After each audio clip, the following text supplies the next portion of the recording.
Assalamualaikum warahmatullahi wabarakatuh. Waalaikumsalam Warahmatullahi warahmatullahi wabarakatuh. wabarakatuh. Selamat datang, selamat malam, dan salam sejahtera. Kali ini di podcast kami kita akan membahas topik yang cukup hangat sekaligus sensitif, yaitu mengenai feminisme dan disorientasi seksual menurut sudut pandang Islam. Saya Muhammad Khalifaruddin dan teman saya. Saya Kuko Waladul Iksan. Tema ini penting karena perkembangannya tren feminisme modern dan fenomena disorientasi seksual di tengah masyarakat, terutama generasi muda. Bersama kami telah hadir 3 narasumber yang siap berdiskusi. Kanazami, Davin, dan Damar. Selamat datang teman-teman. Ya, terima kasih. Terima kasih, senang bisa bergabung. Oke, kita mulai dari dasarnya. Kanazmi, bisa dijelaskan apa itu feminisme secara umum? Oke, jadi feminisme adalah gerakan sosial dan intelektual yang memperjuangkan kesetaraan gender, terutama hak-hak perempuan yang selama ini dipandang kurang mendapatkan tempat di masyarakat. Tapi feminisme juga punya spektrum luas, dari feminisme liberal sampai radikal, dan masing-masing membawa konsekuensi sosial yang berbeda. Menarik. Kalau disorientasi seksual mungkin Davin bisa bantu untuk menjelaskan. Oke, jadi disorientasi seksual adalah kondisi ketika seseorang kehilangan arah terhadap identitas seksualnya. Dalam konteks sekarang, ini bisa mencakup homoseksual, transgender, dan lainnya. Itu Islam memandang bahwa fitrah manusia adalah laki-laki dan perempuan, dan relasi seksual yang dibenarkan hanyalah dalam pernikahan heteroseksual. Seperti itu. Oh, jadi dari sini sudah terlihat ya, Islam punya posisi yang jelas terhadap dua hal ini. Oke, sekarang kita masuk ke analisis Islam terhadap feminisme itu sendiri. Sekarang kita masuk ke pertanyaan yang paling penting. Dan untuk Kanazami nih, bagaimana Islam memandang feminisme secara umum itu seperti apa? Mungkin bisa dijelaskan secara rinci. Oke, jadi Islam mengakui hak perempuan sejak awal. Di zaman Nabi Muhammad SAW, perempuan diberikan hak waris, hak pendidikan, bahkan hak untuk menyampaikan pendapat di ruang publik. Jadi Islam sebenarnya sudah punya kerangka kesetaraan, tapi dalam bingkai keadilan dan syariat. Oke banget nih, kalau Damar, menurutmu gimana? Apakah feminisme modern itu bertabrakan dengan nilai Islam apa enggak? Kalau menurut saya tuh, saya sering kali melihat ya, feminisme radikal itu kalau zaman sekarang itu mendorong ide bahwa perempuan itu bebas dari peran domestik. Terus menolak konsep keluarga yang sudah sering kita lakukan itu konsep keluarga tradisional. Ini sangat bertentangan dengan ajaran Islam ya. Karena di Islam itu justru memuliakan peran ibu dan juga peran istri. Dan itu tanpa pengecualian potensi baik di ruang publik maupun ruang privasi. Menurut saya seperti itu. Nah, sangat betul apa yang dikatakan Damar. Perlu dibedakan juga antara memperjuangkan hak dan menuntut kesamaan mutlak. Islam sendiri mendukung keadilan dalam gender, bukan identik secara peran, tapi ada hikmah dalam perbedaan biologis dan sosial yang ditentukan oleh Allah Subhanahu wa Ta'ala. Oke, jadi kritik terhadap feminisme bukan berarti Islam itu menindas perempuan ya. Jadi justru melindungi dari arus ideologi yang bisa membingungkan identitas perempuan itu sendiri. Oke, kita lanjut ke segmen 4 tentang Islam dan disorientasi seksual. Kita masuk ke isu kedua, yaitu tentang disorientasi seksual. Kalau Davin, gimana sih menurutmu Islam menanggapi hal ini? Oke, dalam Islam sendiri, homoseksualitas dilarang secara tegas. Itu perlu ditegaskan ya oleh diri masing-masing. Dan dalam Islam juga kita dapat merujuk Quran surat Al-A'raf ayat 80-81. juga dari kisah Nabi dari Nabi Lut alaihissalam. Ini bukan hanya soal hukum, tapi juga soal moral dan keberlangsungan yang dilakukan oleh masyarakat. Oke Damar, kalau melihat fenomena LGBT yang semakin terbuka di media sosial itu, bagaimana kita harus menanggapinya dan menyikapinya sebagai Muslim?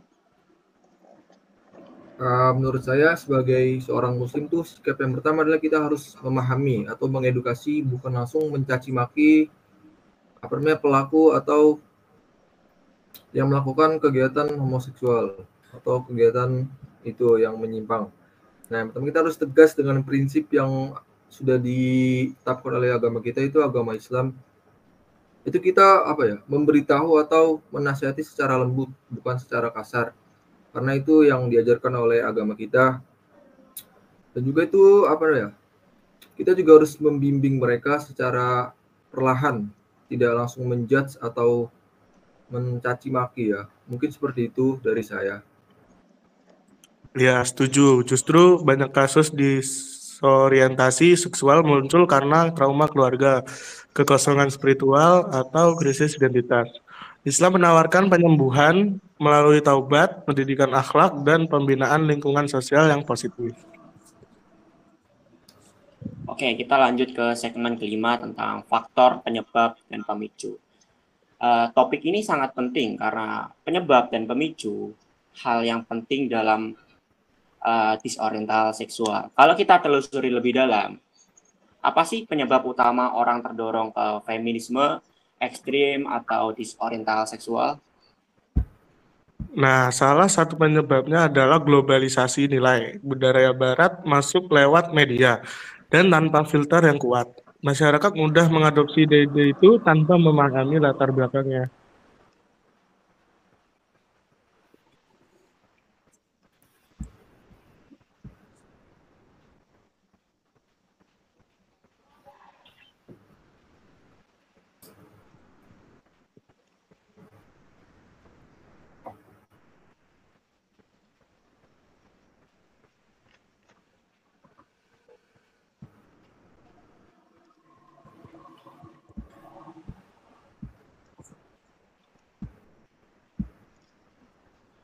Oke, kalau menurut Davin sendiri bagaimana? Oke ya, jadi jangan lupa juga bagi peran media sosial. Jadi algoritma sekarang menyajikan konten sesuai minat penggunanya itu sendiri. Jadi kalau seseorang mulai tertarik dengan konten LGBT, lama-lama dia akan tenggelam dalam narasi yang melegalkan hal tersebut, dan itu tidak baik ya. Oke. Baik, sekarang kita akan membahas solusi apa yang bisa dilakukan umat Islam dalam menghadapi fenomena ini.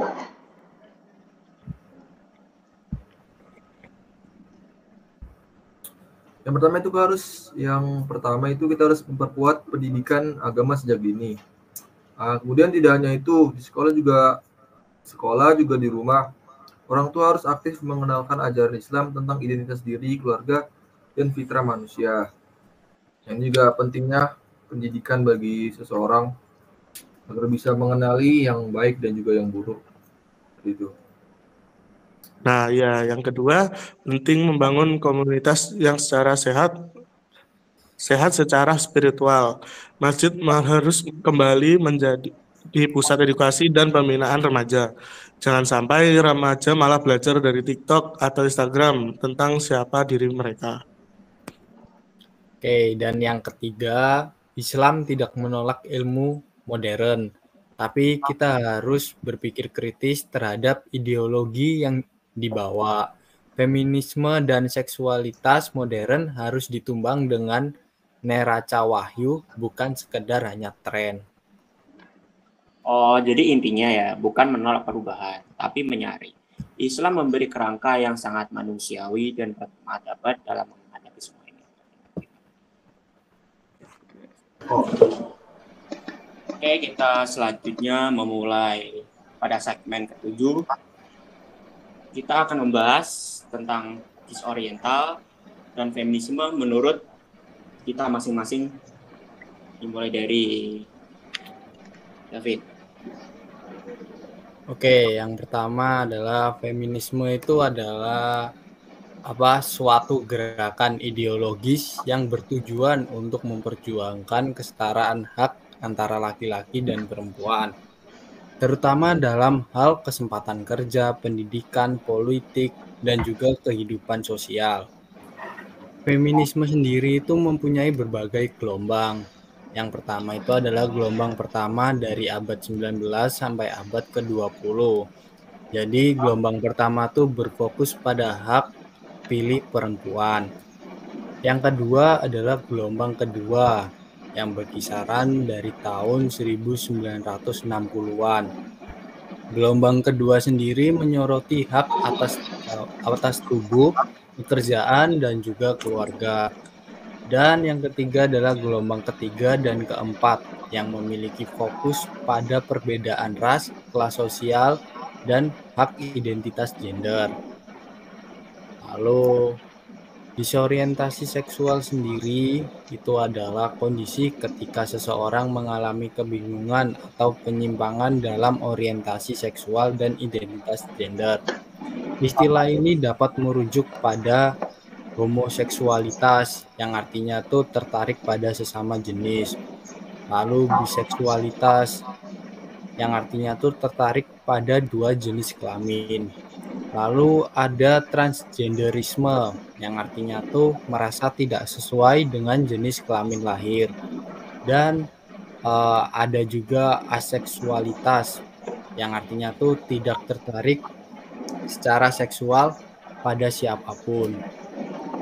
Oleh karena itu fenomena ini semakin muncul seiring dengan perkembangnya budaya barat yang menekankan pada kebebasan dalam individu, termasuk dalam hal seksual dan juga identitas diri. Lalu ada disorientasi seksual sering dipengaruhi oleh lingkungan, trauma, media, atau pencarian identitas diri yang belum matang. Contoh yang ada di dunia nyata dalam feminisme itu adalah gerakan Me Too yang ada di Amerika Serikat dan dunia yang mengungkap kasus-kasus pelecehan seksual. Undang-undang kesetaraan gender di Skandinavia yang mewajibkan keterwakilan perempuan di parlemen.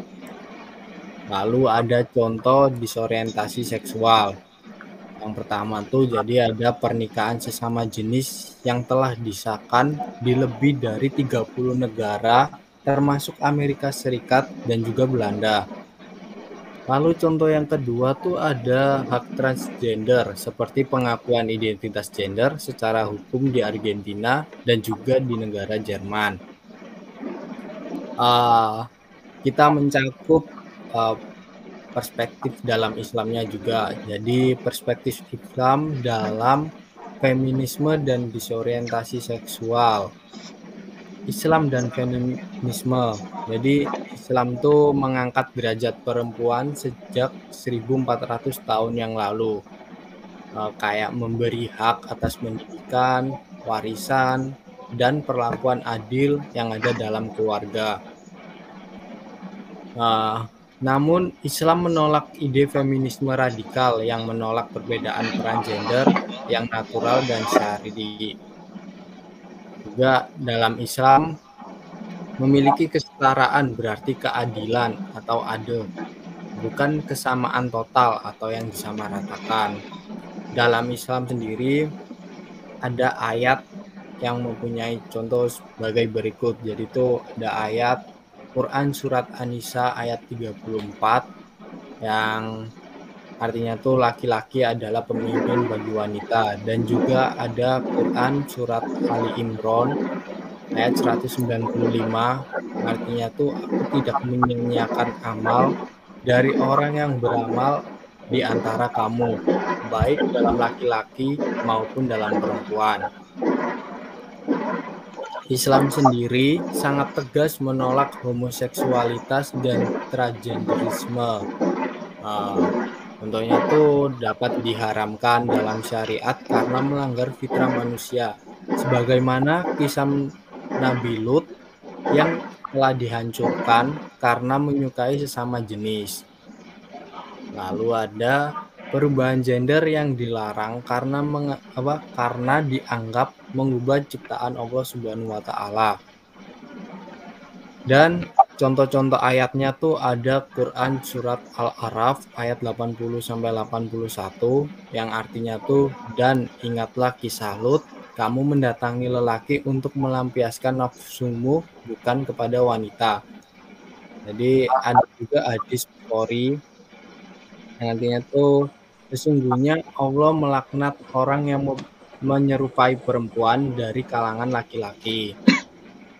Jadi feminisme dan disorientasi seksual menurut saya adalah fenomena global yang berkembang dalam kerangka kebebasan modern.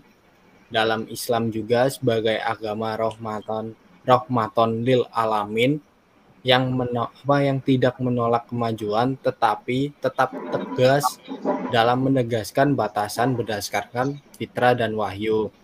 Dan Islam sendiri mengajarkan keseimbangan antara hak dan tanggung jawab serta menjaga martabat manusia sesuai dengan kodrat penciptanya. Oke, sekian dari saya, bisa dilanjutkan oleh rekan saya.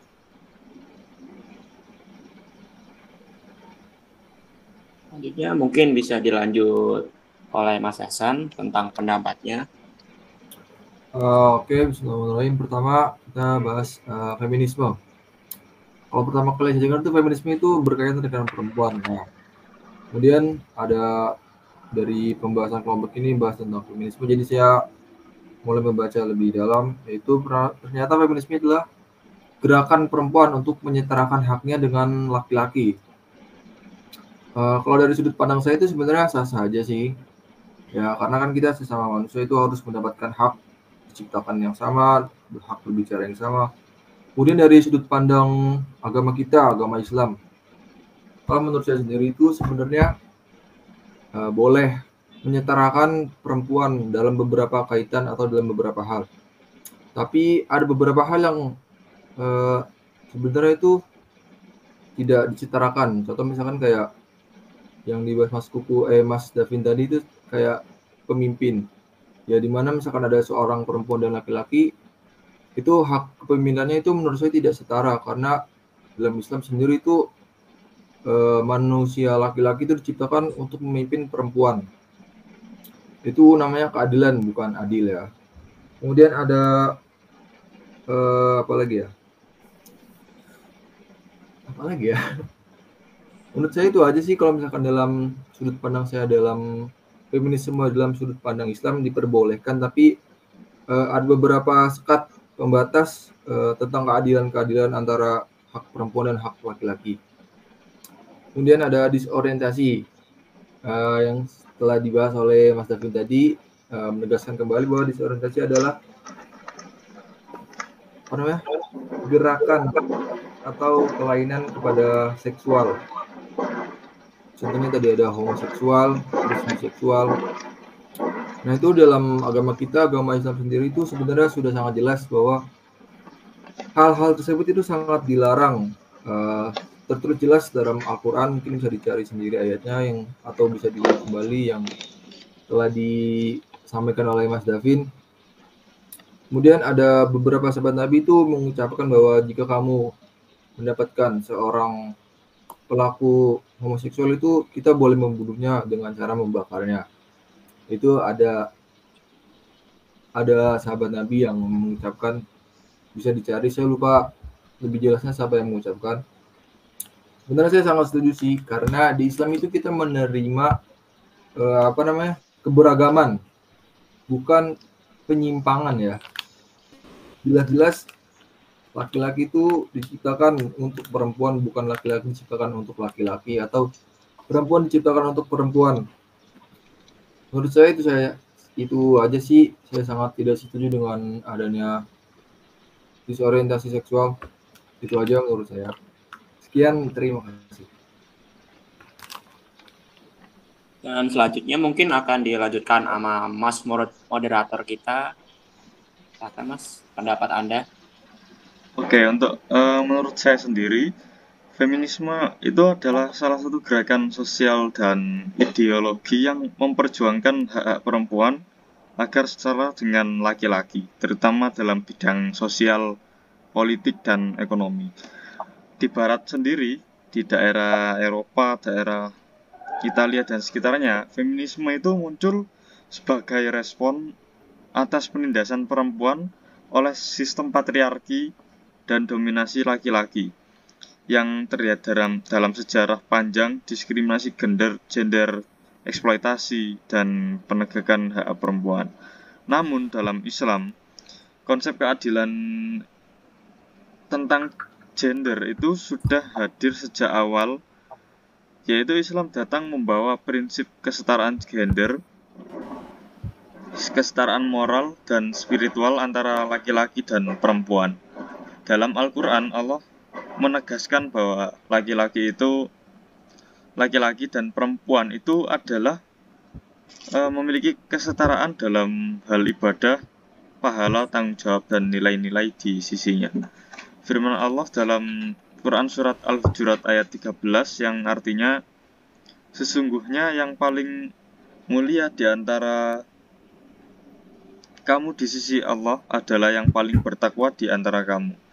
Nah, dari ayat ini kita dapat mengetahui bahwa Islam itu juga mencatat banyak perempuan yang berperan penting dalam sejarah, seperti Khadijah yang memiliki usaha yang sukses dan juga memiliki status sebagai istri Nabi Muhammad. Lalu ada Aisyah, yaitu ulama dan periwayat hadis, serta Nusaibah binti Ka'ab, yaitu pejuang di medan perang pada zaman Rasulullah. Semua ini menunjukkan bahwa Islam itu maju dan berkontribusi. Namun, Islam tidak menyamakan kesetaraan dengan kesamaan yang mutlak. Contohnya, Islam mengakui adanya perbedaan biologis, lalu psikologis antara laki-laki dan perempuan. Maka dari itu, Islam menetapkan peran tanggung jawab yang berbeda dalam beberapa aspek kehidupan, seperti kepemimpinan rumah tangga atau warisan, bukan karena merendahkan salah satu pihak, tetapi karena prinsip keadilan berdasarkan fitrah itulah yang menjadi tanggung jawabnya. Lalu untuk beberapa bentuk feminisme modern sendiri, terutama yang radikal, seringkali menuntut pembongkaran struktur keluarga yang tradisional, terutama yaitu menghapus peran gender dengan menuntut pembongkaran struktur keluarga tradisional, bahkan menganggap agama sebagai sumber penindasan. Pandangan seperti ini jelas bertentangan dengan agama Islam, karena Islam sendiri menjunjung tinggi peran orang tua seperti ibu, istri, dan perempuan sebagai elemen penting dalam keluarga dan masyarakat. Maka dari itu, Islam sangat mendukung pemberdayaan perempuan selama tidak melanggar syariat dan menjaga fitrahnya. Lalu untuk disorientasi seksual dalam pandangan Islam itu sendiri, yaitu penyimpangan atau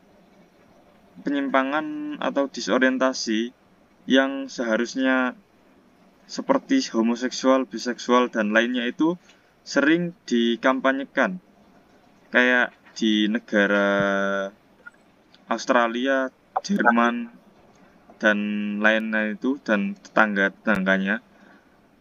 Saat ini itu sangat sering dikampanyekan sebagai bagian dari hak asasi manusia dan kebebasan individu. Di banyak negara bahkan sudah dilegalkan dan dilindungi oleh undang-undang. Namun dalam Islam sendiri, persoalan orientasi seksual ini bukan hanya persoalan pilihan pribadi, tapi juga terkait dengan hukum Allah dan fitrah manusia sesuai dengan kodratnya. Lalu Islam sendiri sangat tegas melarang hubungan sesama jenis atau homoseksual. Ini sendiri berdasarkan kisah kaum Nabi Lut yang juga diceritakan dan dijelaskan oleh rekan kami, yaitu Davin. Itu sendiri juga sangat, jika dibandingkan dalam Al-Quran, kaum tersebut dihancurkan oleh Allah Subhanahu wa Ta'ala karena perilaku homoseksual yang mereka lakukan secara terang-terangan dan meluas. Allah sendiri berfirman dalam Quran surat Al-A'raf ayat 80-81 yang artinya, dan ingatlah ketika Lut berkata kepada kaumnya, mengapa kamu mengerjakan perbuatan keji itu yang belum pernah dikerjakan oleh seorang pun di dunia ini sebelummu.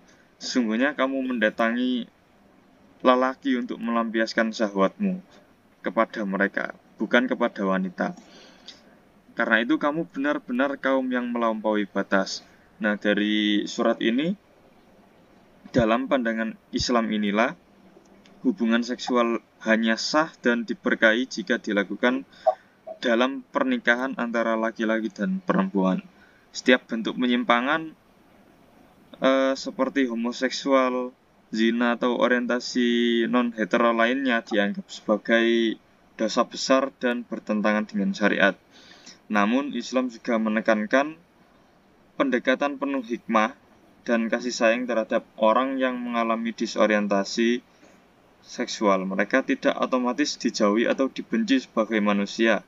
Yang dilawan adalah perilakunya, bukan eksistensinya sebagai makhluk ciptaan Allah. Jadi dalam Islam setiap manusia diberi ujian dan ujian itu dibagikan dengan setara dengan dorongan niat dan kodratnya untuk mendekat kepada Allah Subhanahu wa Ta'ala dan mencari pertolongan melalui ibadah serta lingkungan yang sehat. Mungkin disitulah pendapat saya mengenai disorientasi seksual dan feminisme dalam pandangan Islam. Mungkin bisa saya kembalikan ke moderator kedua. Pendapat yang sangat menarik dari ketiga rekan-rekan kita. Untuk selanjutnya akan saya berikan pendapat pribadi saya mengenai disorientasi seksual dan feminisme dalam pandangan Islam. Jadi menurutku tuh Islam sebenarnya dari awal udah punya nilai-nilai yang sejalan dengan semangat feminisme. Meskipun istilah feminisme sudah berasal dari budaya Barat, dalam pandangan Islam, laki-laki dan perempuan itu sama-sama kayak makhluk Allah yang punya tanggung jawab, moral dan spiritual yang setara.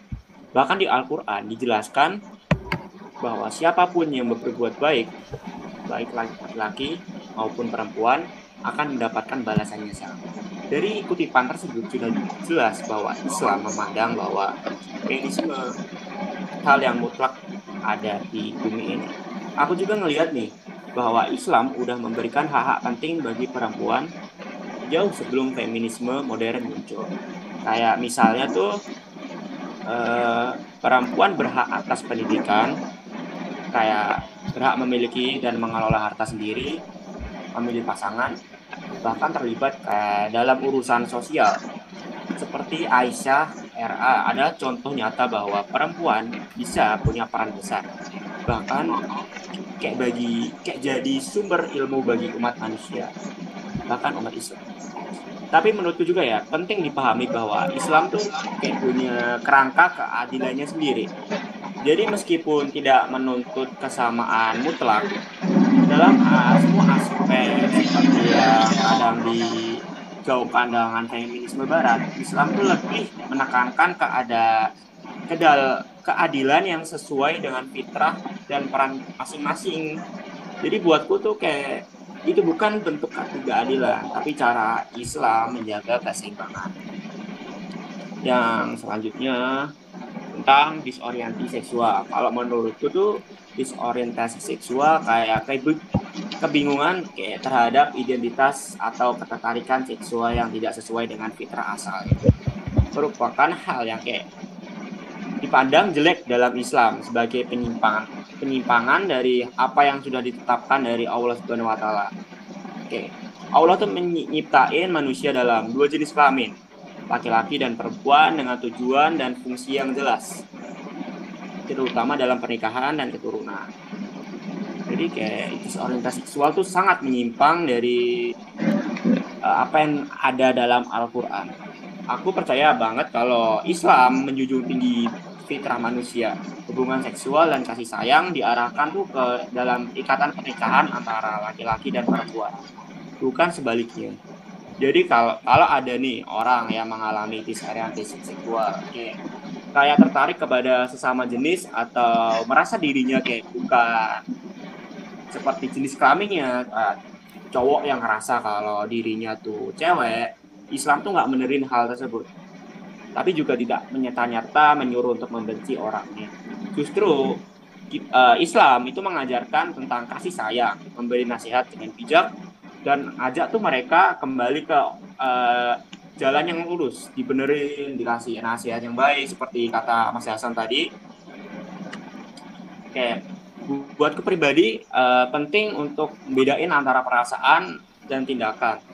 Perasaan tuh bisa datang tanpa diinginkan. Tapi dalam Islam paling penting adalah bagaimana kita atau seseorang mengelola perasaan itu dan tepat taat kepada aturan Allah. Islam tuh nggak ngajarin untuk menghina atau menghakimi seseorang yang memiliki disorientasi seksual, tapi justru mengajarkan untuk membantu, mengarahkan, dan mendoakan agar mereka kembali ke fitrah. Jadi kayak dari sudut pandangku sebagai seorang muslim, disorientasi seksual tuh emang pertentangan ya dengan ajaran Islam. Tapi cara menyikapinya harus tetap manusiawi, nggak boleh kayak pakai kekerasan, boleh. Dengan pendekatan yang lembut, bertujuan menyadarkan, bukan menghakimi. Kita diajarkan untuk membenci dosanya, bukan orang. Sekian dari pendapat saya. Oke, mungkin diskusi hari ini sangat membuka mata kita bahwa Islam itu bukan agama yang kaku ya, tapi agama yang memuliakan perempuan dan menjaga kehormatan manusia dari penyimpangan. Baik, terima kasih kepada Mas Davin, Mas Damar Hasan, dan Mas Kuku atas pendapat dan pemaparan yang sangat mencerahkan kisah kita semua. Semoga dengan podcast ini bisa menjadi bahan renungan kita bagi kita semua, khususnya generasi muda. Oke, untuk terakhir kalinya kami ucapkan terima kasih. Jika terdapat kekurangan atau kelemahan dari penjelasan kami mohon maaf sebesar-besarnya. Dan kami tutup. Wassalamualaikum warahmatullahi wabarakatuh.